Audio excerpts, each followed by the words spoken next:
Pernah gak sih lo ngebayangin ya, menjadi orang yang sangat-sangat fokus dalam menjalankan hidup, sangat berkesadaran, mampu mengendalikan situasi dalam kondisi apapun, menjalani hari tanpa overthinking, dan selalu mindful. So pastinya ini berat ya, karena tekanan dan segala problematika pasti akan selalu datang dari setiap sisi.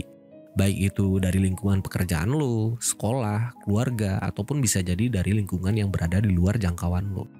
Tapi lu semua pada percaya nggak kalau ternyata ada satu orang yang berhasil menjalani hidupnya dengan sangat-sangat fokus dan sangat-sangat mindful seumur hidup.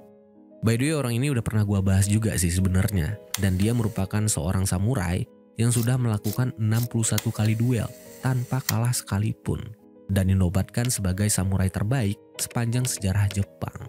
Ya, siapa lagi kalau bukan Miyamoto Musashi.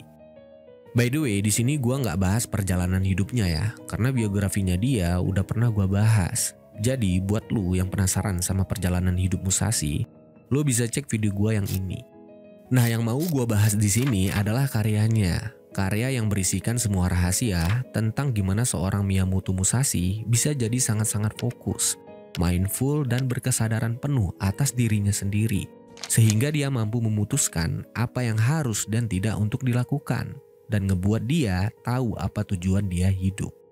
Gimana? Menarik kan? Ya udah, daripada lama ya, langsung aja siapin cemilan, kopi dan headset biar kalian makin enduy lagi dengerin ceritanya. Kalau udah, langsung aja kita gas ke pembahasannya. Enjoy.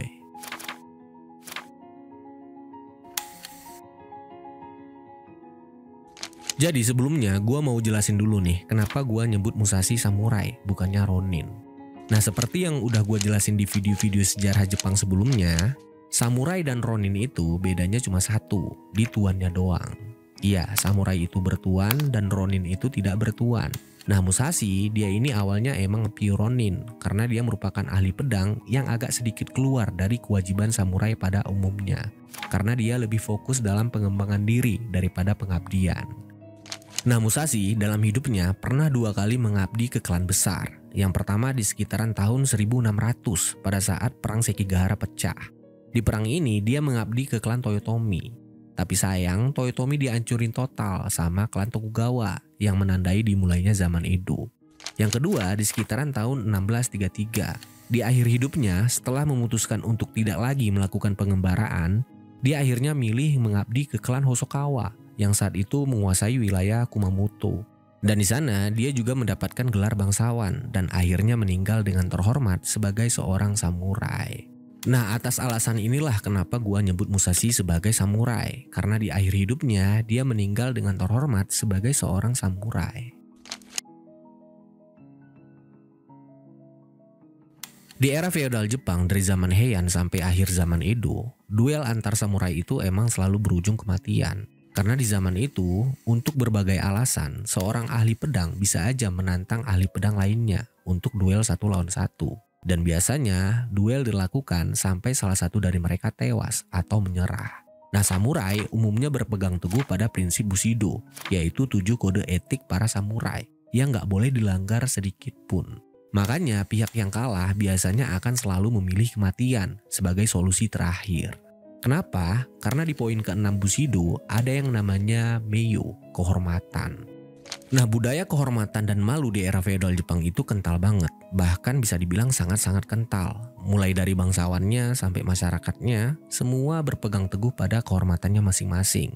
Maka dari itu, daripada menanggung malu seumur hidup atas kekalahan, biasanya pihak yang kalah akan selalu memilih kematian untuk mempertahankan kehormatannya. Dan duel samurai sendiri merupakan sebuah pertarungan di mana 2 orang ahli pedang bisa aja tewas dalam hitungan detik sejak duel dimulai. Sebuah pertarungan yang cuma bisa dimenangkan kalau salah satu dari mereka punya tingkat konsentrasi yang lebih dari lawannya untuk bisa menang. Dan Musashi adalah orang yang sudah melakukan pertarungan hidup dan mati ini sebanyak 61 kali tanpa kalah sekalipun. Ya iyalah, kalau kalah udah meninggal dia. Banyak kali sejarah Jepang yang bilang teknik pedang Musashi ini bukanlah yang paling berbahaya, melainkan kemampuan membentuk kesadaran penuh terhadap dirinya lah yang dianggap paling berbahaya. Karena dari kemampuannya ini dia bisa jadi sangat fokus dalam pertarungan dan mampu mengambil keputusan yang tepat di saat-saat yang krusial.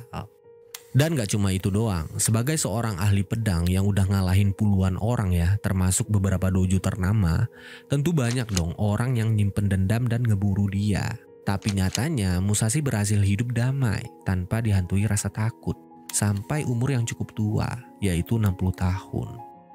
Nah, hal ini konon dikarenakan Musashi selalu bisa menjaga fokus setiap detik di dalam hidupnya. Simpelnya, Musashi ini adalah orang yang hidup dengan penuh kesadaran, orang yang sangat memahami diri sendiri, dan orang yang berhasil mendidik tubuh dan pikirannya menjadi satria sempurna, baik di medan tempur maupun dalam kehidupan sehari-hari.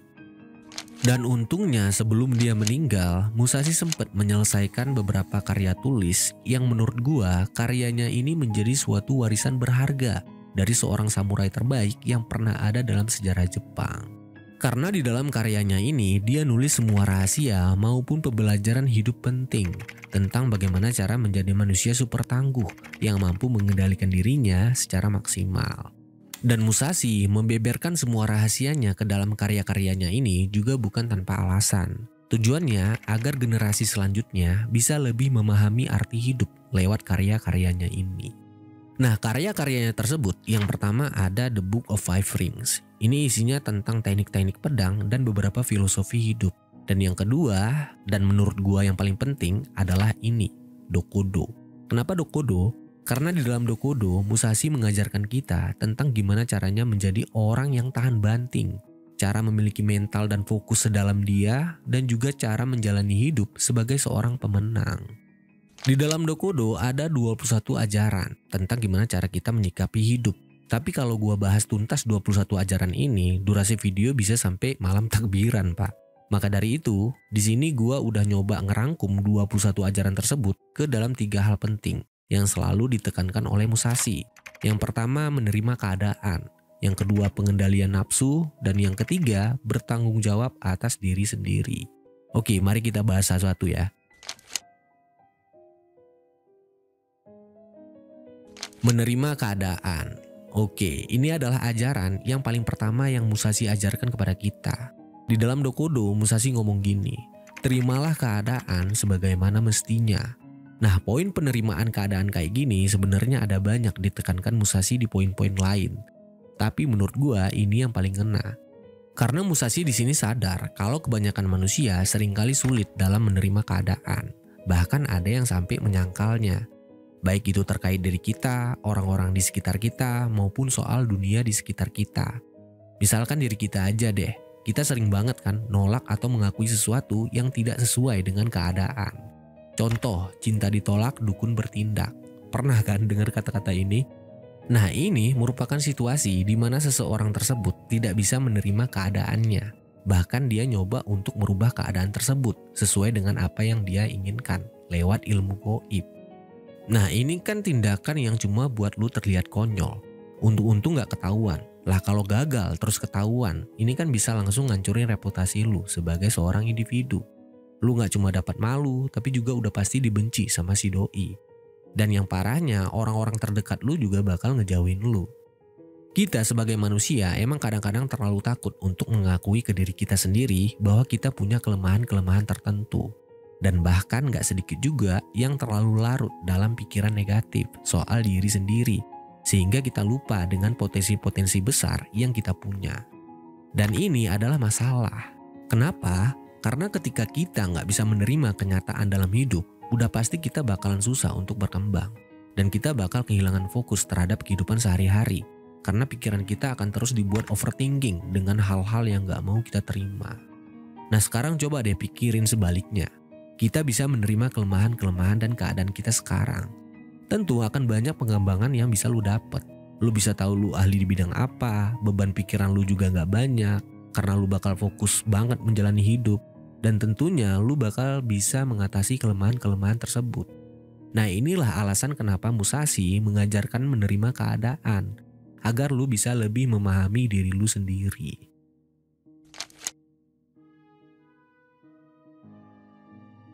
Nah, ini juga sebenarnya hal yang paling sering ditekankan sama Musashi. Di dalam Dokodo, Musashi ngomong gini, lepaskan dirimu dari berbagai nafsu yang membelenggu. Terus dia juga bilang, jangan lakukan sesuatu berdasarkan cinta dan nafsu.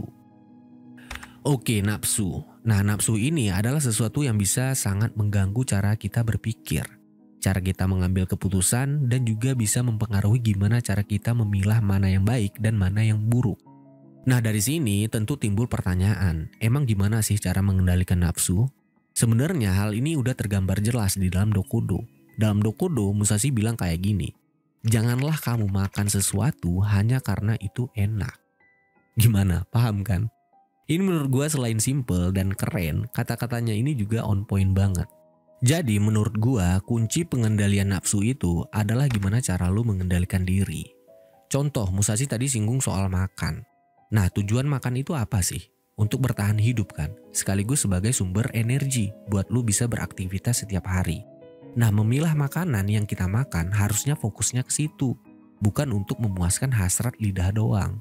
Ya kali uang lu pas-pasan terus lu mau makan makanan mewah setiap hari. Ya enggak dong.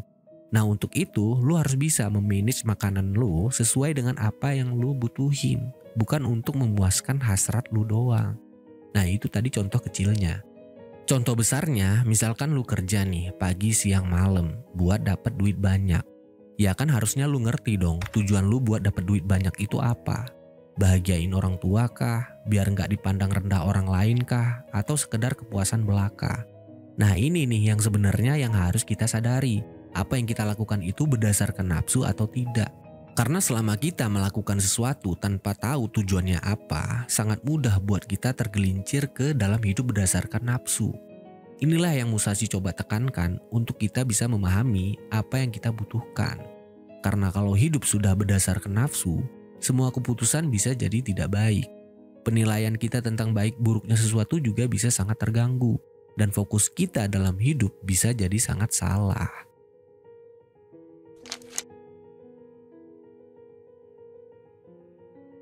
Oke, yang terakhir, bertanggung jawab atas diri sendiri. Sebenarnya keseluruhan ajaran Dokudo intinya adalah tentang gimana cara lo bertanggung jawab atas diri lo sendiri. Nah, di Dokudo ada satu ajaran yang paling menarik perhatian gua. Bunyinya kayak gini, hormatilah Tuhan tapi jangan harapkan bantuannya. Terdengar rancu ya. Tapi jangan mikir yang macam-macam dulu ya. Di sini Musashi bukan ngajarin kita untuk tidak mengandalkan Tuhan, tapi justru ke arah gimana cara lo menghormati Tuhan dengan lebih mengandalkan kemampuan diri sendiri sebagai seorang individu. Karena kalau kita lihat, banyak orang yang kurang mengandalkan diri mereka dan kebanyakan tergantung kepada orang lain. Jadi hidupnya itu gak sepenuhnya dalam kendali dia, melainkan tergantung dengan apa yang orang lain putuskan. Dan ini menurut gue sesuatu yang salah, karena hidup lu ya punya lu, dan lu punya tanggung jawab atas dasar kenapa lu hidup. Terus apakah mengandalkan orang lain itu sesuatu yang buruk? Ya enggak juga. Punya support dari orang-orang di sekitar kita itu sebenarnya baik. Tapi apakah lu mau mengandalkan bagian eksternal ini terus-menerus? Kalau iya, kapan lu akan mandiri? Kapan lu akan belajar tentang hidup? Dan kapan lu akan bertanggung jawab atas diri lu sendiri? Coba lu pikir deh, lu lahir ke dunia dengan siapa? Sendiri kan? Tapi gua kembar, Bang. Oke, lu kembar, yang artinya lu lahir gak sendiri. Tapi apakah kalau lu meninggal kembaran lu bakal temenin lu juga? Ya enggak kan? Nah, disinilah pertanggungjawaban atas diri sendiri itu menjadi sangat-sangat krusial. Karena hal ini gak cuma berpengaruh ke hidup lu doang, tapi juga kematian. Inilah alasan kenapa 21 ajaran Dokudo berpusat ke satu hal, yaitu pertanggungjawaban atas diri sendiri. Terus kalau lu merasa selalu insecure ya sama diri sendiri, merasa diri itu gak bisa diandelin, coba deh untuk belajar. Coba untuk lebih memahami diri dan cobalah untuk nyari tahu apa potensi yang lu punya. Agar kedepannya lu bisa mandiri dan bisa diandalkan. Minimal gak usah banyak deh, buat diri sendiri aja dulu, baru untuk orang lain. Dan ingat, semua butuh proses dan lu harus sabar dalam memahami diri.